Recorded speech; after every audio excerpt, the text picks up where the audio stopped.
Hi there, this is Michael Mead here. Welcome to Tutorial Tuesday. We'll be talking about literally skills that you can take and apply to your work as soon as possible and which will get you better quality work, design-wise and graphics-wise. Because this is what architectural drawing is meant to be, like the missing piece between architectural thinking and graphics. So the lesson for this week is the Greek orders. Classic orders are actually columns which have these unique capitals to them. The story goes the Greeks were great builders, and they actually made the transition from simple trilytic structures, as in having two stones as structural elements and one stone over the two other stones. They made the transition from that to columns, from wood architecture to stone architecture, which is actually very elegant and remains one of the standards for an architectural language, which is used all over the world. So we've got three types of capitals. The first type is the Doric Capital, which represents the masculine parts of symbolism behind columns. The Doric Capital is fairly simple. It's a simple cylinder column which could have this sort of detailing and which holds a couple of details. We won't go into that much analysis of the symbolism behind each column. We will just talk about the basics of each order and discuss some compositions using all of the orders. The second column capital is the Ionic Capital, which actually features these round shapes and overall represents a symbol of the feminine shape, I don't know, the undulating female shape or whatever. The bottom line is that this type of capital is a bit more detailed and a bit more advanced and features a lot of undulating shapes and a slightly more decorated area right here. The last capital is the Corinthian Capital, which is actually the most detailed and should represent the teenage aspect of symbolism. Conventionally, it's the most detailed capital and also features these acanthus leaves, which are represented here and here, which take a fairly lot of time for drawing properly and detailing properly. Let's move on and show you some compositions.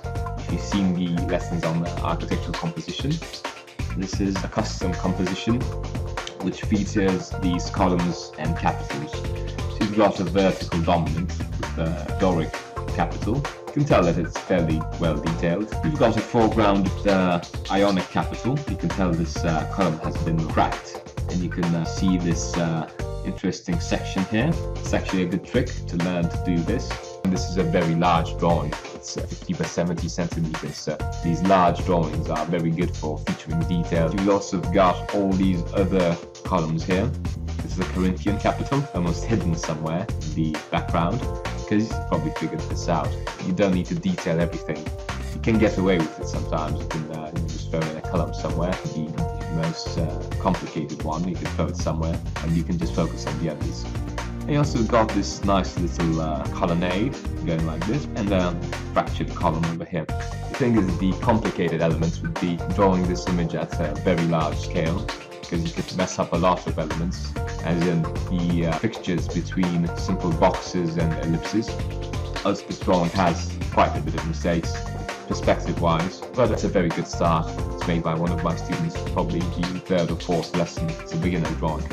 Next up is another composition. They actually, here my student featured a little Greek temple. This is a colonnade, which features the Doric order.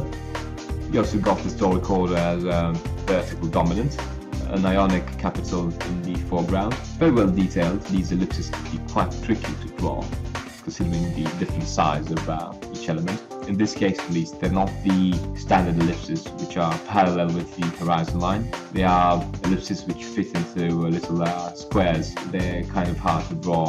So we've got a little Corinthian Capital here, which features this little trick where you've got the column. These columns aren't straight. They start off larger and basically narrow down as they go up. And this is very well portrayed over here. It's like you're missing like parts of the column, so you can actually see the difference between the top and the bottom of this column. Next up is a very, very blurry image, but you can tell that these acanthus leaves are fairly well detailed here.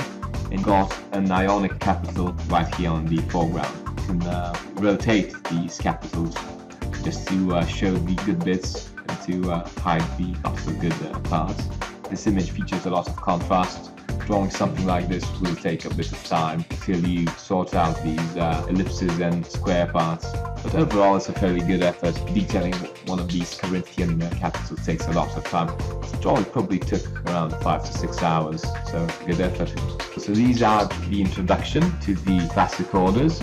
I hope you took notes, and you can now go and start to draw your very own classical orders. But don't forget, you need to draw them at adequate size. Don't try to scribble one of these compositions on an A4 piece of paper, because you're missing the whole point of this exercise. You need to draw large drawings so you can learn the capitals themselves, then the graphic technique of mixing horizontal and vertical ellipses with straight lines, and then the skills of finishing one of these complicated compositions and the high amount of detailing they imply. These tutorials might be quite useful for you, even if you're not designing any classical stuff. Learning this is going to give you a massive competitive edge. And I actually recommend you go over this tutorial 3 to 4 times just to sink into your mind. If you like this video, don't forget to share it with your friends. Maybe they want to learn the same sort of stuff. Subscribe to the channel, because I'll be featuring more videos on architectural drawing. This is Michael Neetu. You take care and draw nicely.